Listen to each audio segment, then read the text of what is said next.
all have been in some times of our lives on the receiving end of things, or perhaps on the receiving end of charity. But wouldn't it be wonderful if we came to a point in our world where our charitable programs were working to end some of the systemic problems that are in our society, to really create an opportunity for people to become self-reliant and to meet their fullest potential. We certainly feel like we are on that path here at Habitat in the way in which we partner alongside families who are building their own homes that they are purchasing, or neighbors that we're working with in partnership in their neighborhood. And we certainly are inspired to continue to learn from others in our community who are certainly doing justice-oriented work in their various capacities. But the purpose of this lunch really isn't to talk about Habitat. We really wanted to create the space for a really robust and open dialogue with three outstanding members of our community. Three guests who have taken time out of their busy schedules to join us today. One from the corporate world, one from the faith community, and one here in our neighborhood, a community organizer and working on economic improvement in the Roosevelt Park neighborhood. All three of these individuals really represent different parts of our community in the various ways we're all working to make Grand Rapids the best place it can be for all of our citizens, to ensure that they have the things that they need to meet their highest potential. All right, so my name is Kenyatta Brame, and I'm from Cascade Engineering. I'm the Executive Vice President. I've been in Grand Rapids most of my life, and I really enjoy working in this community. So I'm going to talk about a business perspective today. How many people are familiar with the triple bottom line? The more I do this, the more hands come up, and that's very encouraging. So for those of you who don't know about the triple bottom line is that, for example, when I went to business school, they taught us that the purpose of a business is to maximize profits for the shareholders. That's the only thing that you did. And if you did anything other than that, in essence, you were stealing from the shareholders. And that's not what Cascade Engineering believes. We believe in the triple bottom line. So we believe that there's three capitals. There's people, there's planet, and profit. And they're all equally important. So that we all understand that without the profit, you can't focus on the people and the planet, but sometimes companies don't think about the people and the planet, and they're driven only by the profit, and we get some behaviors from our business community that we're actually not proud of. We believe that when we think about the impact you're having on the environment, impact you're having on the people, your business can thrive in that way. And so at Cascade Engineering, we believe in breaking down barriers. And for us, a barrier could be race, it could be sex, sexism, racism, it could be poverty, or it could be, among many things, it could be criminal background. So I'm gonna talk about a few of our programs. I'm gonna focus on some of our work in anti-racism, some of our work with returning citizens, and some of our work with welfare to career. So let's start off with returning citizens. So the first thing we do is that we call our program Returning Citizens. We found that when you start talking about felons, people's ears sort of close. Who's the champion for felons? Nobody. Well, usually I give this talk to corporate world and everybody, no. But we believe that, and we understand that we've got thousands of people coming back to our community every year.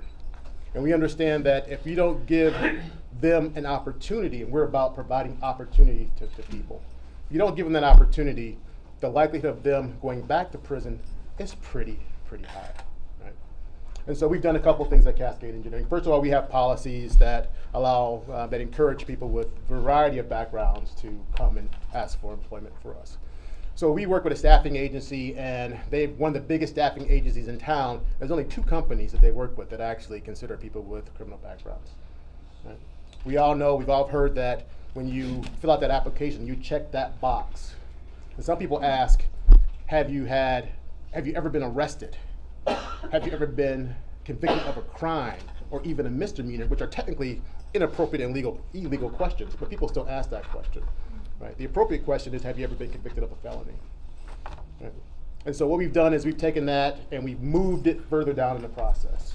So if you come to Cascade Engineering, you fill out an application, we don't ask that question right away.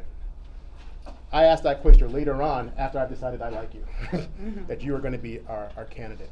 We think that by immediately asking that question, what people do is use it as a filter, and they put that application right in the trash can. Right. So that's one of the first things we've done. The second thing we've done is that we've taken that decision away from our middle managers. We've learned over time that when you have a rising middle manager, they worry about how this individual may impact their own career. Right? They say, ooh, I've got a person with a criminal record, I've got a person without a criminal record. I pick the person without a criminal record every time, even though they may not be equal candidates. So what we've done at Cascade Engineering is that I make that decision for our employees. And so I, in HR, I'm aware of the situation. I make that determination if that person can be hired or not, and we take that away from our middle managers. We found that that gives more strength to our program as well. The last thing we do is that we work with partners, for example, Hope Network, right? So that when an individual comes to Cascade, they've got hopefully our environment that is nurturing, but a lot of stuff happens in the outside world, outside the four walls of Cascade. Sometimes employers don't realize that a lot of things that happen outside the walls of Cascade Engineering impact what happens at work. And so what we've done is we work with partners to make sure that these individuals have support when they go home. They have support when they're with their families. They have someone to call when something happens to them when they're not at Cascade Engineering. And so that's the first program I'd like to talk about. We're pretty proud of that program, and we encourage other people to be involved with it as well. There's a program called 32-2, and that's 30 employers in Grand Rapids are trying to hire 2 people, and we're going to track this information for 2 years.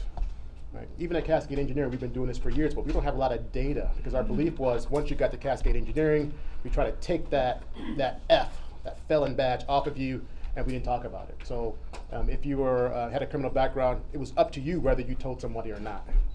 And we believe that so much that we didn't track it once you got there. But by the same token, we don't have a lot of information about how our employees were doing. So we've got a couple of great stories that we tell a lot, and we've got great examples of people who've risen up through the organization, but we don't have a lot of stats. So now with this 32-2 program, we're going to be able to collect stats, and we're hoping 30 other companies will help us do that, so we can tell their story to more people. Some people go with the heart, but some people need to go with the mind. So having those stats will be helpful. The second program I'd like to talk about is called our Welfare to Career program.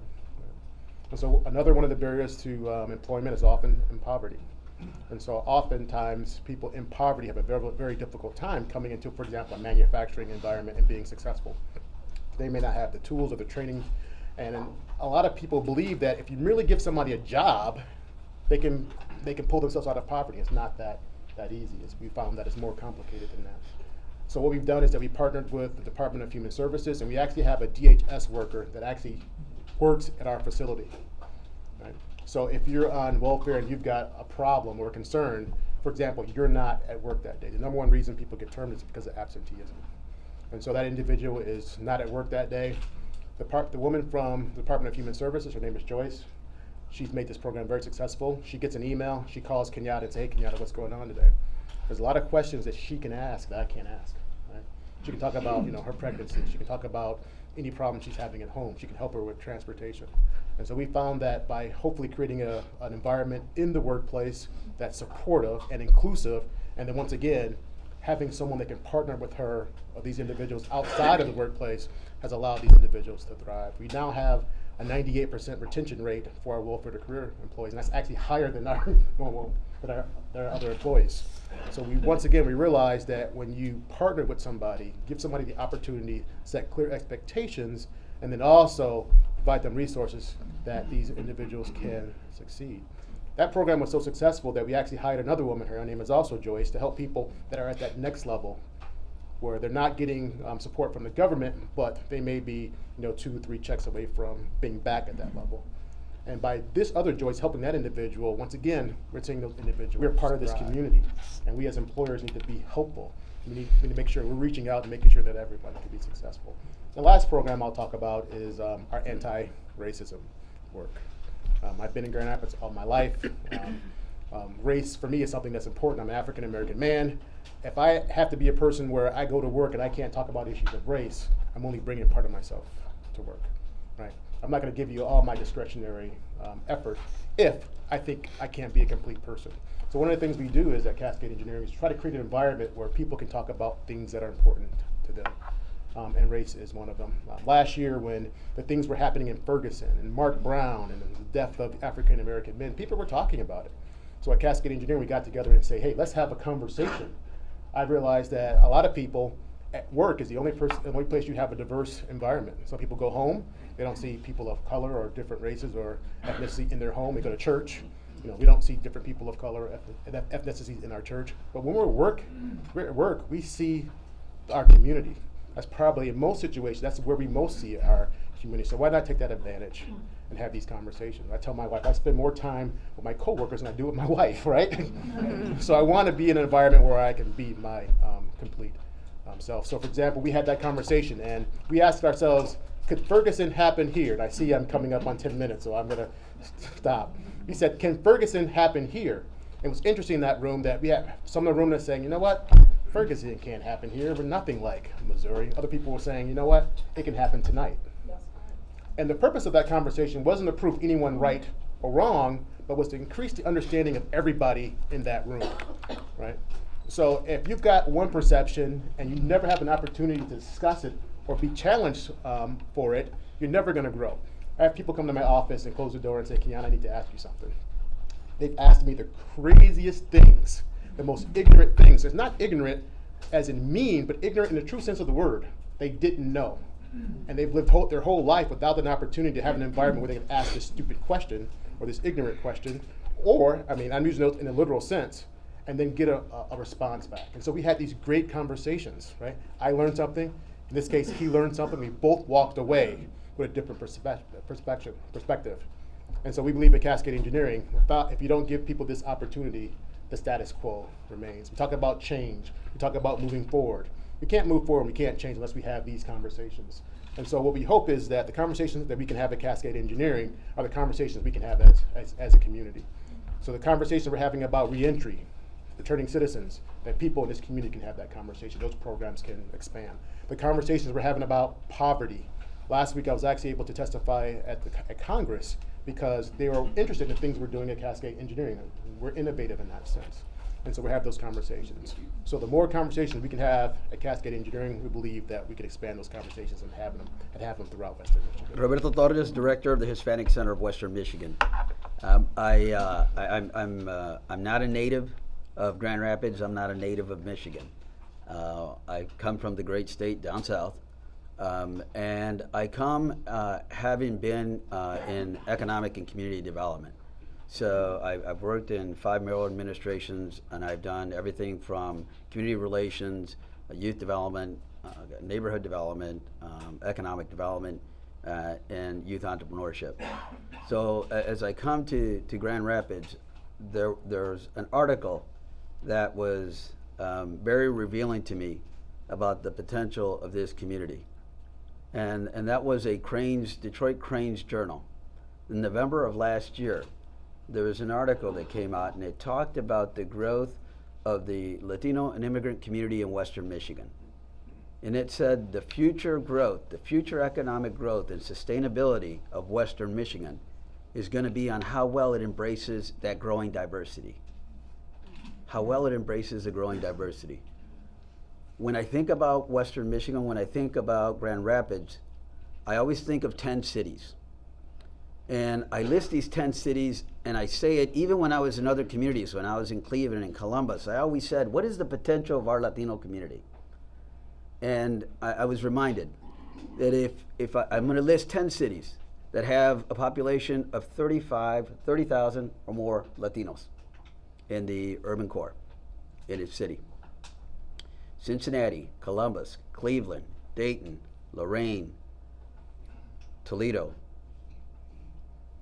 Detroit, Lansing, Grand Rapids, Chicago. Those are 10 Midwest cities that have a population of 30,000, 35,000 or more Latinos. But out of those 10 cities, only one has been able to actually create a corridor, an economic corridor, that is based upon that population, and that's Chicago. Chicago has La Villita, which is Little Village, and it has Paseo Boricua, the Puerto Rican village. Mayor Rahm Emanuel, in his first year in office, he went to go speak to the Hispanic Chamber of Commerce there in Chicago. He was on Calle Villita, La Villita on 26th Street, and he said, next to the Miracle Mile downtown, this is the highest revenue generating district in all of Chicago. I wish I had 2 more miles of this. What he was referring to is the continuous growth of this population coming into Chicago. When I came here and I met with some of the leadership here in Grand Rapids, I was told about a study that was done on the actual Latino and immigrant inclusion. As I was talking about that, this leader went up to the shelf, pulled out a report and said, I know what you're talking about, here it is. What she didn't realize was that the report was dated 2003. And here we were having the conversation in 2015 about what are we going to do with this emerging population, this population that continues to grow. When I was meeting with the leadership of Talent 2025, and many of you know that initiative, the reason why it got started, as I'm told by the leadership, is that between the years 2000 and 2009, 1 million Michiganders left this state. So there was a brain drain that was experienced during those years here in Michigan. Ironically, that report from Crane says that in the next 10 years, same amount of time, 1 million new Michiganders are going to be introduced into the state. The difference is they look like me. They look like me. So my childhood was one that was indicative of the immigrant community. This flag is similar to the UFW, United Farm Workers. This is the FLOC flag, the Farm Labor Organizing Committee. So as a child, I harvested tomatoes, pickles, peppers, you name it, watermelon, onions. I did all that till I was a teenager. And that was my parents were from Agüitas, Coahuila, Mexico. My father came to this country because he wanted a better life for his children. 13 children later, they were not going to go back. And so we were born and we were raised here, but we were raised in the migrant system. We were raised in poverty. We were raised with the vision. When I was a kid, my vision was that I wanted to be a foreman because that's the person that drove the tractor and wasn't picking. And so that was my vision. And then in the 9th grade, I read this book. This is very important. In the 9th grade, I read a book about this Hispanic who dared to be the first mayor of any major metropolitan city. He was then a city councilman in San Antonio. He went on to become mayor then, and that was Henry Cisneros. I'll get back to Henry, but that was Henry Cisneros. And this is as a 9th grader, wanting to be a foreman. So I started, so I did some work, went to Bowling Green State University, graduated from there, did 2 tour duties in the United States Marine Corps, hoorah, so Desert Storm veteran. And in doing that, I picked up another flag. And that was loyalty to my country and patriotism. I tell elected officials, you say you talk to members of Congress, when I go to talk to legislatures and I go to talk to members of Congress, I say to them, you pledge allegiance every day to this as a symbol. To those of us that have served, it's a way of life. It's a way of life. And what it means to those who are Latinos that serve, it's even deeper than that, because it's a culture that we adopt. And so when people talk about our immigrants, you know, folks come here like my father because they wanted a better life for their families. And many of their children go on to become the epitome of what it is to be an American son and daughter. And these are the folks that are contributing back. These are the folks that represent the million new Michiganders that are going to be here in this country. And working with the city, I wore this hat. When I'm not here, I'm wearing my cowboy hat. And those of you that have seen me out there at events, I wear a cowboy hat. But I started using this one for development purposes because I started to do projects, build projects. That young man that wanted to be a foreman ended up being a person that visioned of building buildings, building projects, bringing investment. With this hat here, with this helmet, I was able to build 35 new schools in the school district in Toledo Public Schools. And I was able to have Latino inclusion, minority inclusion in those projects because I was at the helm of that. With a helmet similar to this in the city of Canton, Ohio, during the years 2008 and 2011, I was able to bring $1.8 billion of investment into that city, a Rust Belt city, but $1.8 billion of investment, and that money did not come from our local community. That money came from international investment. That money came from sister city engagements on an economic development level. That happened because that young man that grew up picking crops in the fields had parents that came that were immigrants and understood what it was like to be able to embrace diversity. And so we were able to do that. We were able to gain that. The reason I share that is because we have that opportunity here in Western Michigan. What I found here is that we have the abundance of a population, but yet we have disparities, folks. We have disparities. Latinos are the largest student population in Grand Rapids Public Schools. I was talking to 600 students yesterday, 8th graders, and I said to them, you know, you're the largest population of students in our school system. But I can tell you right now, half of you are not going to graduate. Right now, the numbers, 56%. 56% are dropping out. So when we talk about the future, if we don't educate our children, that's not going to happen. The 3rd grade proficiency scores just came out. They were just released. When you look at Latinos and my African American brothers and sisters, I got to tell you, it doesn't look well for you at all. 27% of Latinos in this state are at proficiency for 3rd grade. 27%. In Grand Rapids, 20%. And that number is even less for African American brothers and sisters. So we have those real issues. But we have opportunities. We have opportunities because we can take that negative into a positive. So one of the things that we've done is I'm looking at how we can take this Latino population that has this nature of being able to be adventurous, of being able to be daring. I told the mayor and I told the commissioner that we don't need to have $5,000 to give to a Latino to start a business, because they'll save the money and they'll start the business. Evidence of that is all the Latino businesses that we have here in Grand Rapids. But you know what? That's not proper planning. You know, it's better to be able to show how to do plan development, and we need to do that. You have that evidence down this corridor. Granville corridor could become that one corridor similar to 26th Street, similar to La Villita, because we have the population here and we have the people that are willing to invest. We just have to have the commitment. When it comes to our youth population and education, we have a preschool called La Escuelita. The majority of our students come in there like me, knowing only how to speak Spanish. The majority of the students, they come in there first day, all they're doing is speaking Spanish. They come in at 20% of what they need to know for kindergarten. I ask myself, who flunks out of kindergarten? But at 20%, those kids will. But after a year's time in our program, 100% of them graduate at 100% of what they need to know for kindergarten. But that's only 16 young people. We need to do more than that.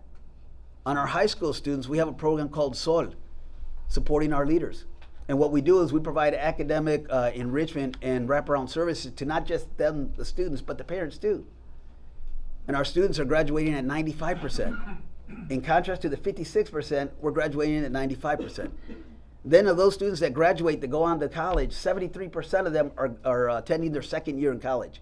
And for those of you that are in college, those of you that are administrators, you'd love to see students actually be able to make their 1st year and go into the 2nd year, because that means they're going to be there for the next 4 years. And so we need to be doing that. On the issue of civic responsibility. So I come into a population here in Western Michigan. I come into a population in Grand Rapids where our community doesn't want to engage with the majority community. Where our community doesn't want to engage with the majority community. The organization has been around for 37 years, the Hispanic Center. I left an annual report out there for you to look at our programs. I'm mentioning a couple of them, but we have several other programs. But we've been around for 37 years. And then that's hundreds of people that have been board of directors. That's hundreds of people that have been staff members. That's thousands of people that have been served and thousands of people that have been volunteers. But yet there's not $1 of legacy. There's not a fund development. There's no trust. Out of 37 years, there isn't any evidence. So one of the things that we're doing is we're starting to engage. We're starting to engage in the community. The other thing is that we're starting to change the mindset of what it is to be Latino and to be giving back to your community. See, my father taught me that at a very early age. My father every month would write a check and send a $10 check to the Virgen de San Juan, down in San Juan, Texas. My father would not go there for years on end, but every month he would give $10. And he taught me philanthropy. So one of the things that we've done is we're looking at philanthropy here in Grand Rapids, Michigan, with the Latino twist. So I've been very involved with United Way. And I approached United Way and I said, I want to engage more Latinos in this giving. And they said, okay, what do you want to do? I said, I want to increase our leadership circle. So as somebody who demonstrated, I signed up as a leadership leader for United Way. Then I started to invite friends to the table, because you see in our community, as is similar in the Asian American community, you don't do business until you break bread, until you build that relationship. And so we do that. So with United Way, we took the motto, and many of you know it, right? Live United. Well, here's what we say. Vive unidos. You see, folks, we're not that much different. We can get engaged with the community, and what we're looking is for an opportunity to come to the table. To come to the table. If we can do that, if we truly can do that, then that report from 2003 can actually have closure. So I'm proud that we're at the table with Habitat to actually make sure that the Latino community has some input in this development.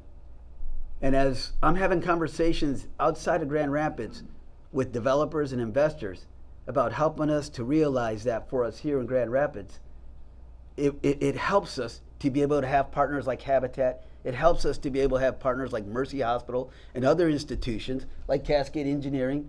It helps us to have those partnerships, because then people from the outside will say, I'm willing to invest in your community because your own community is willing to invest in itself. I'll leave with this. It's a saying from the camps. And in the camps, my father taught me the skill of storytelling. And I used to wake up early in the morning, 4:30 in the morning, to hear my father tell the stories. It was really more out of survival for me, because I'm one of 13. I was towards the end. And in our family, it's a hierarchy. So I never got to eat the meat or the rice. I always had beans. So I knew that if I wanted a fresh tortilla, I'd get up at 4:30 in the morning, because Mom and Dad would make a fresh batch. And as they're doing that, Mom would give me one, and then I would sit there and I'd listen to Dad's stories. Well, similar in the camps, the way that messages are carried on and conveyed is very verbal. And so we call them teatros. So there's a teatro campesino, then, and the saying goes, una gota, al ser poca, con otra se hace aguacero. Which translates into, one drop by itself is a little, but with another becomes a downpour. If we all work together in collaboration to bring inclusion into this community, and I'm not just talking about our Latino community, because as I mentioned, our African American community, they have the same issues, they have the same challenges. But if we can come together as one community to bring economic and social justice to this great city of Grand Rapids, then we can create a downpour of opportunities. Roberto Torres, Director of the Hispanic Center. Gracias. Hi everyone, my name is Doriane Parker Sims. I'm the Executive Pastor at Kingdom Life Ministries. I'm also the Executive Director of the Deborah House in Grand Rapids. My brother and I have been pastoring the last 14 years in the urban community, and I'm just so glad that we're still speaking to each other. We work together every day and have done so for the last 14 years, but we got into pastoral ministry because really we wanted to make a difference. We wanted to see community change, see our city changed, and so we understood early on that if we wanted to see long-term impact, we were going to have to be very intentional with what we did. We found that we could no longer give people just a hand out, but we had to give people a hand up. And so we began developing programs through our Community Development Corporation. And one thing they taught us in seminary, they said, always go to the end and work your way back. And so I began to think, what is the end? Why do I do this every day? Why do I serve people on a daily basis? What is the end? What is it that where are we really trying to get to? And I concluded that the end was to see, first of all, people spiritually revived. but also not just that, to see them economically stable, to see our people live a healthy lifestyle with safe, affordable housing, health care, transportation, education, even basic everyday necessities. And I found that it's very hard to feed people spiritually when you can't feed them naturally, when they're not able to eat naturally, when they don't have the basic necessities for day-to-day living. And so we began to develop a plethora of programs. We did large dramatic presentations. We did a large back-to-school carnival, gave away 1,000 backpacks and 100 haircuts and 1,600 hot dogs. I said, if I see one more hot dog.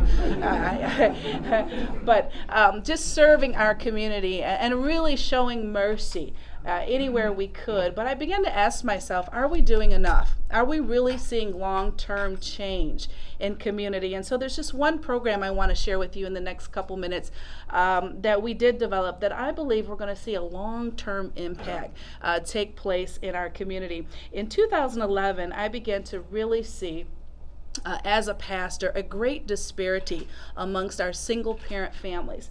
I found that many of our families in our congregation were living in poverty. There were about 500 single-parent families in Kent County that were on the verge of being homeless.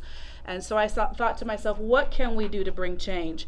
And so we began to do mercy. We began to bring these families together. We did free lunch, child care, gave them free household items, personal care items, diapers, just whatever we could think of to help encourage these families, help them get on their feet.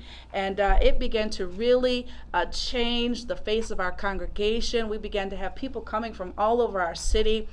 We reached out to about 300 families a year and began supporting them, 60 moms and kids coming to our program per month.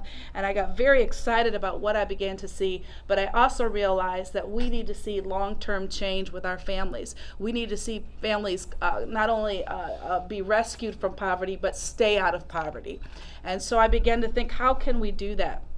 And so we began to teach people, empower them how to navigate systems, go back to college, career training, dress for success, parenting skills, advocates, teaching parents how to be advocates for their children in school. When we look at Grand Rapids and see a 52% graduation rate, something needs to change, something needs to be done. And we thought, what would happen if we start with families when their children are small and teach them how to advocate for their children? And so that began to go well. And then this past November 2015, I said, let's really take it to another level. And let's really help some of these families get off the street. And so in November of 2015, we opened the Deborah House. And we began to take in homeless mothers and children and provide them with safe, affordable housing, a place where they could grow, thrive, and prosper. And I'm so excited to announce today that because there's such a high demand for housing, we're opening another house in 30 days. Good. So Deborah House 2 will be opening, and so we're excited. And so we are providing families with a safety net. We give them up to 2 years to stay in our house. We are watching these families get out of debt, go back to school. We are teaching them lifestyle skills. We expect when the families leave our program that they will have long-term success. And we're very, very excited about that. And I want to just close out because I know our time is short, with one story about one young lady who's very special to me. Her name is Catherine, and we call her Kat. And Kat came to us, to our program, living literally in her car. Kat had a job, as many single parents do. She had a job, but a lot of times the minimum wage is not enough to secure safe, affordable housing.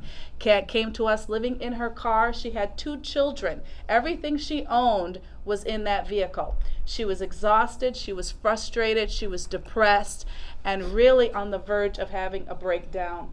I said, Kat, why don't you move into the Deborah House? Why don't you let us help you for a 2-year period? Why don't you let us help you get on your feet? Kat agreed to come along with us and has been staying at the house the last several months. I want you to know that today Kat is very rested, she's stable, her needs are met. She's taking homeowner classes, and as of last week, Kat was 100% out of debt. Good. Yes. And So to see people's lives changing, and maybe we can't change everyone's life, but we can certainly try to change lives one life at a time.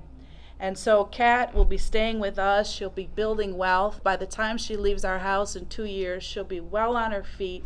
Her kids are doing great. Her life has been changed. And so we're just excited. You know, we can either see the glass half empty or half full. And I guess I decide to see it half full, that we can make a difference. We can bring change to people's lives. We can give not just a hand out, but we can also give a hand up and change generations for futures to come. So thank you for your time today.